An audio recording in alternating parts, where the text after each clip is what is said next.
Hey everybody, welcome back to the channel.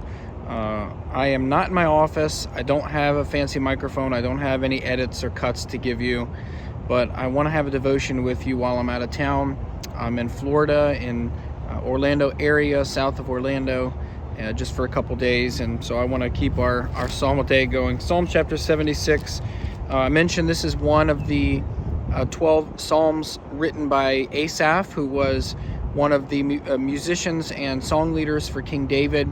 And this psalm has in mind the kingdom and the King of Kings. It's talking about the Lord, of course, we know to be Jesus, the Christ, the Messiah. And he writes, in Judah is God known. His name is great in Israel. In Salem also, in his tabernacle, in his dwelling place in Zion. There break he the arrows of the bow, the shield, the sword, and the battle, Selah. Thou art more glorious and excellent than the mountains of prey. The stout-hearted are spoiled. They have slept their sleep, and none of the men of might have found their hands. At thy rebuke, O God of Jacob, both the chariot and the horse are cast off into a deep sleep. Thou, even thou, art to be feared, and who may stand in thy sight, when once thou art angry? Thou didst cause judgment to be heard from heaven. The earth feared and was still.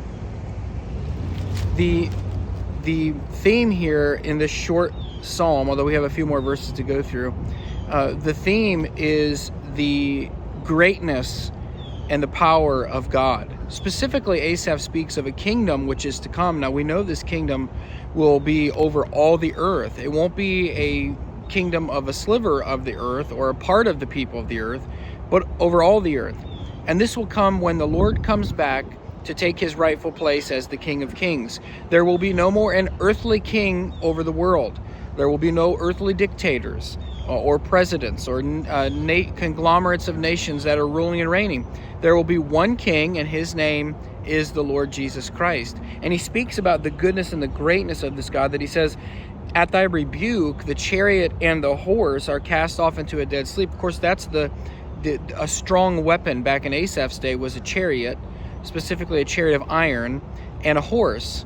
We would think today of maybe a missile or a tank or, a weapon, a modern weapon.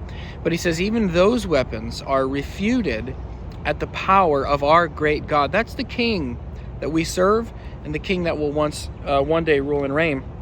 He says in verse 8 that there's judgment coming from this King. Verse 9, when God arose to judgment to save all the meek of the earth, Selah. Surely the wrath of man shall praise thee, the remainder of wrath shalt thou restrain.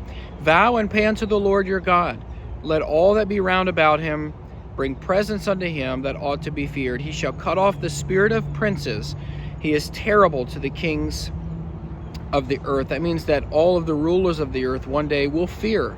We read about that in the book of Revelation, that the spirit of princes, the earthly kings, the devil, the beast, the Antichrist, will all be destroyed one day. Even though it may seem like in this world the devil is in control, and it may seem like there are evil men in power that have unchecked power and they do wicked things, one day God will judge all of them, and he will be the king, and he will be a righteous king. Thank you for watching and listening. I hope you like this video, comment, subscribe if you want to see more Bible videos.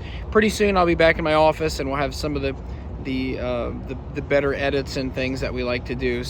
But for now, enjoy Psalm 76. God bless you. We'll see you tomorrow with another Psalm.